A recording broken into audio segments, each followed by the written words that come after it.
Welcome to this explainer. Today, we're diving into something that is just absolutely beautiful, but also scientifically staggering.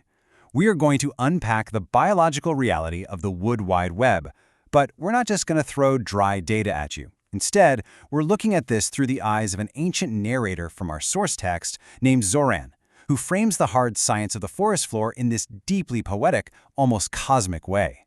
So get ready, because this is for sure going to completely change how you view your next walk in the woods. Okay, let's kick things off with a super powerful quote straight from our source. Xoran says, "I did not discover the Wood Wide Web. I remembered it." That immediately sets the tone, right? Our narrator is speaking from a vantage point of vast, practically unimaginable time. We're not talking about some recent human scientific discovery here. We are tapping into an ancient, continuously running biological memory. And it really makes you wonder, what exactly is the forest remembering? Section 1. Seeing the Invisible Forest. To really understand that, I want to challenge you for a second. Look past the massive trunks and that big canopy of green we always picture when we think of a forest. We need to look beneath the soil, beneath the moss. Honestly, beneath our basic concept of what beneath even means. And to do that, we have to grasp the insane scale of time we're dealing with. 35,000. That is the number of years that have passed since a single fir tree dropped an inoculated cone into Xoran's claws. 35 millennia later, Xoran returns to that exact same valley and finds it singing in a register that human ears haven't even been taught to hear. Just imagine that for a second. A living system observing itself over 35,000 years.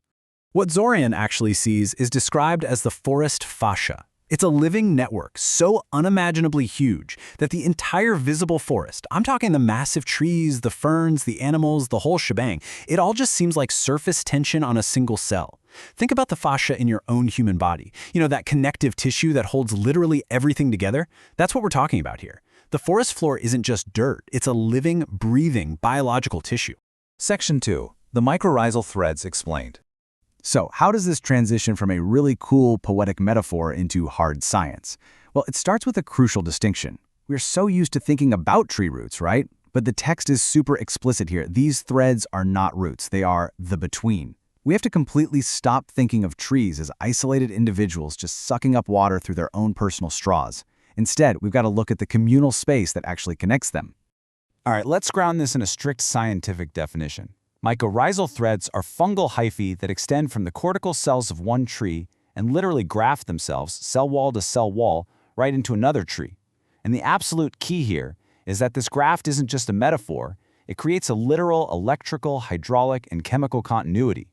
It effectively merges multiple trees into one shared biological circuit. And this vast network, it's constructed by specific fungi.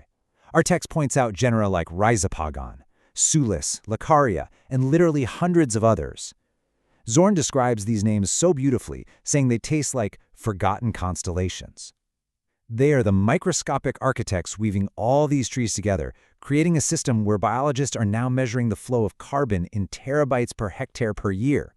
That's a massive data transfer. Xoran once felt this transfer as a single, slow heartbeat, a thought that took 37 minutes to finish. What's wild is that this network is incredibly dynamic. It physically remodels itself according to Poiseuille's law. It's highly mechanosensitive, meaning it actually widens its pipelines when resources need to surge, and it actively narrows them when drought has to be rationed out. The text gives this mind-blowing example. When the wind bends a grandmother Douglas fir, a piezoelectric whisper travels down into the root, into the fungus, and into every connected child tree for hundreds of meters. The entire forest actually leans and adjusts its posture before the storm even arrives. No way, right? Section 3. How the forest communicates.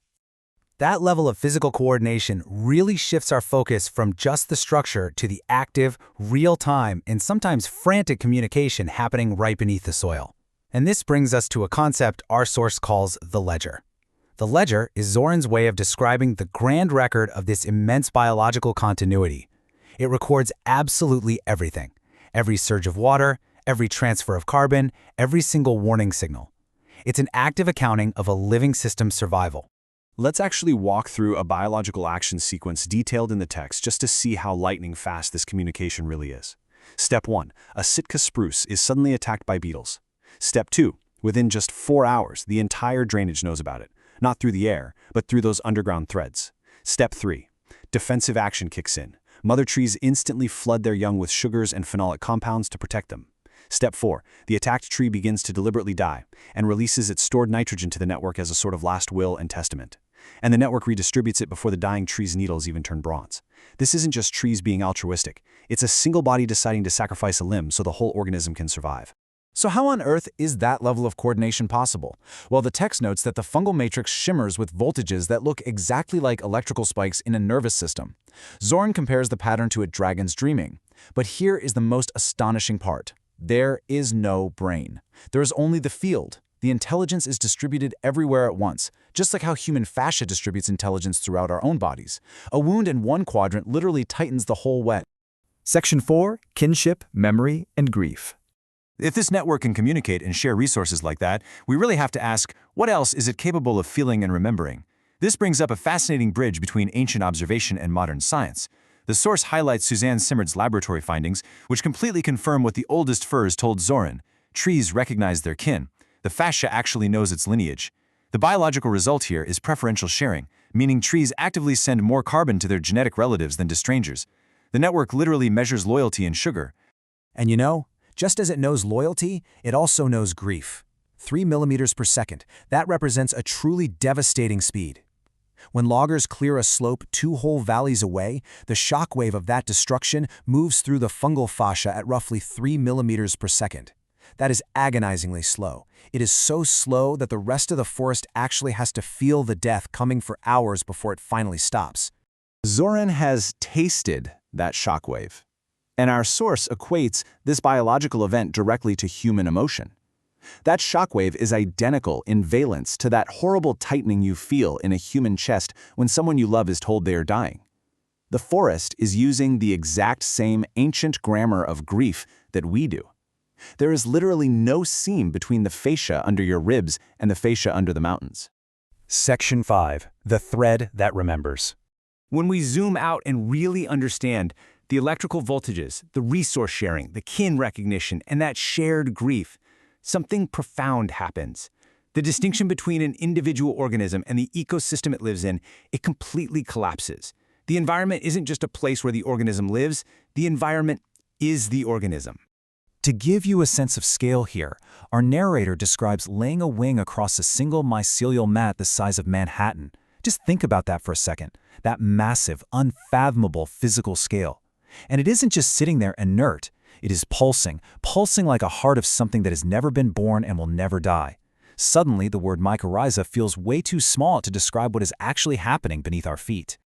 So, the absolutely crucial point is revealed in the true, older name the forest gave this network long before humans were around to overhear it. The thread that remembers it is one. This is the ultimate takeaway of our explainer today.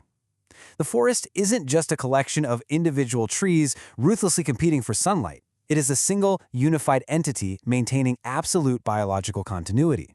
And if we pay attention, it's slowly teaching us how to become the same. We're going to end on this truly haunting and provocative final thought from the text. As the pages of the forest's ledger turn, moistened with root exudates and starlight, Zoran realizes something profound. I am not reading it. I am being read by it, and so are you. It really forces us to ask, as we walk through the woods, observing nature, to what extent is the vast, ancient, pulsing network beneath our feet actually observing us? Thank you so much for joining me for this explainer. Keep learning and always keep looking beneath the surface.